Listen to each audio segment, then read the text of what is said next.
अगर आप उत्तर प्रदेश में हैं और ख़ास करके लखनऊ में हैं तो आपको मुस्कुराने की कोई बहुत बड़ी वजह नहीं है।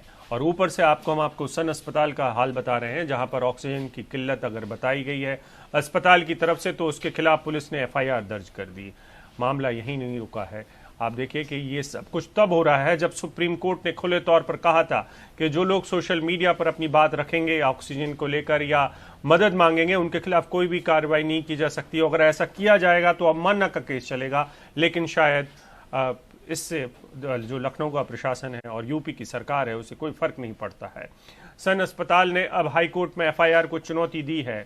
अब मसला ये भी है कि अस्पतालें अपना काम इस समय लोगों को बचाने में करें, ऑक्सीजन की गुहार लगाने में करें, इंजेक्शन के लिए मदद मांगें, या फिर इस वक्त में वो मरीजों के साथ खड़े हों, या फिर ये एफआईआर का हाल देखें कि एफआईआर तो दर्ज नहीं होगी अगर उन्होंने मदद मांग ली, अगर उन्होंने अपनी समस्या जनता के सामने बता दी। तो 5 मई को सन अस्पताल ने ऑक्सीजन की कमी का नोटिस दिया था, बताया था कि तमाम कोशिशों के बाद उन्हें ऑक्सीजन नहीं मिल रही है और लोग अपने परिजनों को बेहतर जगहों पर शिफ्ट कर लें।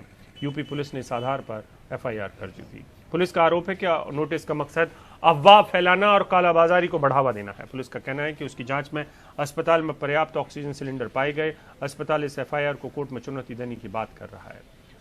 हालांकि सुप्रीम कोर्ट का आप सबको पता है, सुप्रीम कोर्ट ने तो यहां तक कहा था कि अगर कोई बात गलत निकलती भी है तो स्थिति में भी ऐसी एफआईआर दर्ज नहीं की जा सकती है।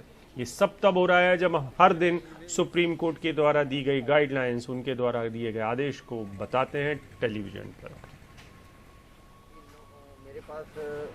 इलाहाबाद हाईकोर्ट ने अपने एक आदेश में 2 अस्पतालों का जिक्र किया था और ये कहा था कि मीडिया रिपोर्ट्स में ऐसा आया है कि उन अस्पतालों में ऑक्सीजन खत्म हो गई है और अस्पताल के लोग कह रहे हैं कि वो अपने मरीज को कहीं हायर सेंटर ले जाएं जहां उनकी जान बचाई जा सकती हो। उसमें से एक अस्पताल जो है लखनऊ का गोमती नगर में सन हॉस्पिटल है।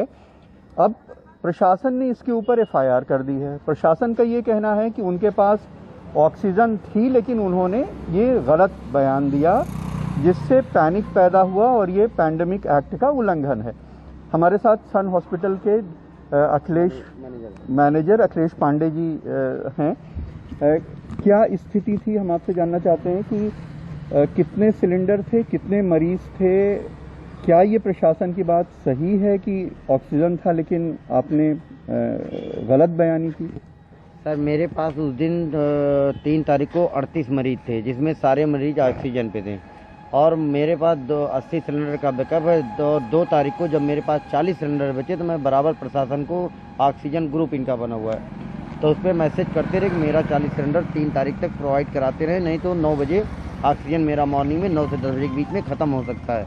लेकिन कोई रिस्पांस सरकार की तरफ से कोई रिस्पांस एकदम से नहीं आई। इसके बाद सर कहा जा रहा है कि और आप तीमारदार जो अपना मेरे पास जब नहीं हुआ 9-10 बजे ख़त्म हो गया तो मैंने उससे पहले 5 बजे मैंने नोटिस इसलिए लगा दी कि आपको कहीं ऑक्सीजन कहीं बड़े सेटअप पे मिल जाए तो आप वहाँ ले जाके एडमिट कराइए, नहीं आप पेशेंट मर जाएगा। यही मामला था सर। आगे फिर इसके बाद इन्होंने प्रशासन ने बोला एडीएम 2 बजे हमारे पास फ़ोन करते कहीं नोटिस क्यों लगाए? सर नोटिस तो अपने सेफ्टी में लगाया हूँ कि यहाँ अटेंडेंट और तीमारदार की मार खाऊंगा नहीं, क्योंकि वो तो अंधे होते हैं, ये कहेंगे कि आपने क्यों बताया नहीं। तो इसीलिए मैंने सुबह जब उच्च अधिकारियों से बात हुई तो कहीं लखनऊ में ऑक्सीजन नहीं है तो मैं कहाँ दे दूँ, यही उनका बयान था। एसडीएम साहब से बात हुई तो उन्होंने कहा आप 2 बजे कुछ ऑक्सीजन कंसंट्रेटर, जब बहुत पेशेंट सीरियस थे तो कुछ ऑक्सीजन कंसंट्रेटर मैं मांग के चौक से लाके 4-6-7 मरीजों को लगवाया। मेरी चाची, रिश्तेदार में चाची लगती हैं और मेरी बहन एडमिट थी, मैंने उनका सिलेंडर पलट के कुछ मरीजों को लगवाए। 2 सिलेंडर थे, दोनों में से कुछ को लगवाया, जैसे आधा करीब, उसमें उन दोनों को मैंने खो दिया, वो दोनों एक्सपायर हो गई थी। ये कंडीशन। आपके पास कितने घंटे का ऑक्सीजन बचा था जब आपने नोटिस लगाई कि लोग पहले से अलर्ट हो जाएं जैसा आप कह रहे हैं? सर तब मेरे पास 5 घंटे का बैकअप लगा हुआ था। मैंने सुबह 4 बजे यहाँ पे जब हमारी उच्च अधिकारियों से बात हुई, सुबह 5 बजे नहीं दे पाए तो मैंने उसी समय नोटिस यहाँ पे चस्पा करा दी कि कम से कम अपनी सेफ्टी में मैं बचा रहा हूँ, कम से कम तीमारदार ये न कह सके कि मुझे नहीं बताया गया। लेकिन एडमिनिस्ट्रेशन कह रहा है कि जितने मरीज थे वो मरीज के लिए ऑक्सीजन था और आप उसकी जमाखोरी कर रहे थे, होर्डिंग कर रहे थे। सर ये गलत है। आप तीमारदार से पूछ सकते हैं ये बात, यहाँ के प्रशासन से, पुलिस प्रशासन से पूछ सकते हैं कि प्रशासन भी सिलेंडर भरा के ले आके यहाँ दिया, कुछ स्थितियाँ ऐसी आ गई थी। तो सर मुझे अपने सफाई में कुछ नहीं करना, आप तीमारदार से एक बार बयान ले लीजिए। अगर वो गलत कह रहे हैं, जो सजा आप देना चाहें मैं एक्सेप्ट करने के लिए तैयार हूँ। तो अब आप अदालत जाएंगे इस मामले में, क्या कहना चाहते हैं वहाँ पे? मैंने हाई कोर्ट में सर याचिका दायर कर दी है और मैं अपने बचने के लिए भाई कुछ ना कुछ सफाई देना पड़ेगा। और एसडीएम साहब ने जो शाम को बैठ के लिखाए हैं मेरे पास, उसकी पेन ड्राइव में बाकायदे सीसी फुटेज हमारे पास रखी हुई है। आपने उसमें क्या लिखवाया उन्होंने आपके मुताबिक? लिखाया है कि बेटा कुछ होने नहीं देंगे, आप सिलेंडर और इसका ये लिख दीजिए। मैंने उठा के लिख दिया, उनके विश्वास में चलो ठीक है, प्रशासन है, उच्च अधिकारी हैं, उनका भी कहना मानना पड़ेगा, क्योंकि हम लोग यहाँ हॉस्पिटल खोल के बैठेंगे भाई, अधिकारियों से मिल के चलना पड़ेगा। उसमें आपने क्या लिखा था? कि मेरे पास उन्होंने लिखा है कि ऑक्सीजन 8 सिलेंडर बता दीजिए और कंसनट्रेटर 5-6 बता दीजिए। ये चीज़ उन्होंने लिखाया, जो कि अपना खुद बोल के लिखा है। जहाँ पे उन्होंने लिखा है वहाँ पे ऑडियो वीडियो कैमरा लगा है, मैंने पेन ड्राइव में उसकी सीसी फुटेज मैंने निकाल लीजिए। और मैं ये भी कहना चाहता हूँ सर, आप एक बार तीमारदार से पूछ लीजिए, मैं गलत हूँ तो मुझे सजा दीजिए, लेकिन निर्दोष होकर अगर सजा मिले तो उसमें कष्ट होता है सर। अब चाहे सरकार अपनी दामन बचा रही, चाहे अधिकारी अपना दामन बचा रहे हैं। अखिलेश जी बहुत बहुत शुक्रिया। तो अखिलेश पांडे ये सन हॉस्पिटल के मैनेजर हैं, जिनका कहना है कि ऑक्सीजन सिर्फ कुछ घंटों का बचा था, तब उन्होंने यहाँ पे नोटिस लगाई, क्योंकि अगर वो नोटिस नहीं लगाएंगे तो तीमारदार कहेंगे कि ऑक्सीजन खत्म हो गई थी और आपने पहले से बताया नहीं था। लखनऊ में कैमरामैन राजेश गुप्ता के साथ कमाल खान, एनडीटीवी इंडिया। और हमारे साथी कमाल खान जुड़ रहे हैं। कमाल, मैं आपसे ये समझना चाहता हूँ कि अगर कोई आदमी कालाबाजारी करना चाहता है तो वो अपने पेशेंट पे इस्तेमाल करेगा और ऑक्सीजन बढ़ाएगा, बिल बढ़ जाएगा, तो और वो अपने मरीजों को किसी दूसरी जगह तभी जाने देगा जब उसे इतना मोह न रह जाए कि नहीं उसको मरीज से कोई पैसे नहीं मिलेंगे, या फिर उसको सचमुच में इतनी चिंता होगी कि मरीज की जान न जाए कम से कम और वो कहीं और सुरक्षित जगह चला जाए। तो दूसरा विकल्प शायद ज्यादा ठीक लगता है, जो दूसरे विकल्प को ही सारे समझदार लोग उसको चुनेंगे। तो यहाँ पर क्या हुआ है? यहाँ पर क्या ये मान के चला जा रहा है कि कोई अस्पताल बेवजह में चस्पा कर देगा ऐसा नोटिस ताकि उसके मरीज चले जाएं?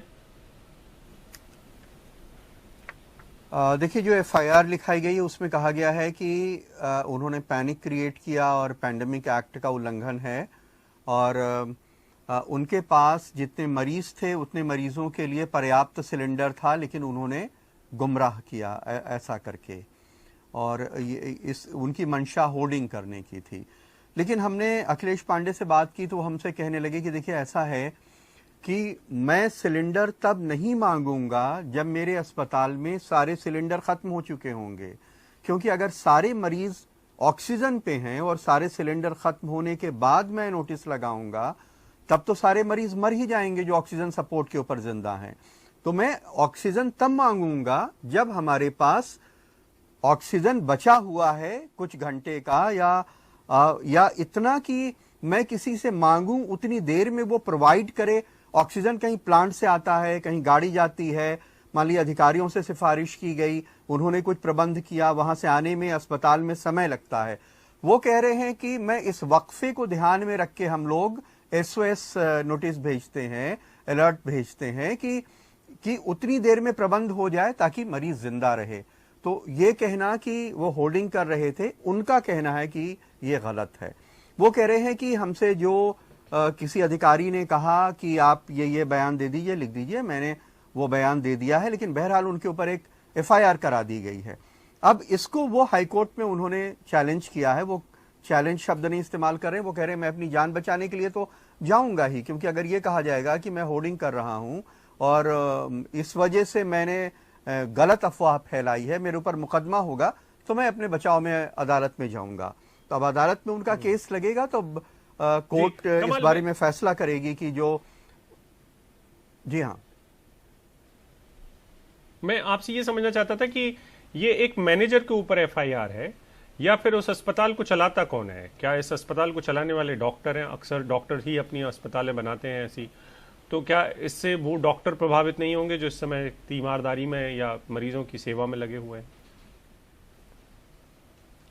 नहीं, बिल्कुल वो अगर मुकदमेबाजी होगी तो जाहिर सी बात है कि वो प्रभावित होंगे। और वैसे देखिए, एक लेमैन की तरह तो समझ यही कहती है कि अस्पताल, जो एक प्राइवेट अस्पताल है, जो वहाँ पे मरीजों का इलाज कर रहा है, ऑक्सीजन उनको दे रहा है, उसके अस्पताल की ऑक्यूपेंसी फुल है, तो मरीजों से उसको फ़ायदा हो रहा है क्योंकि उसको फीस मिल रही है।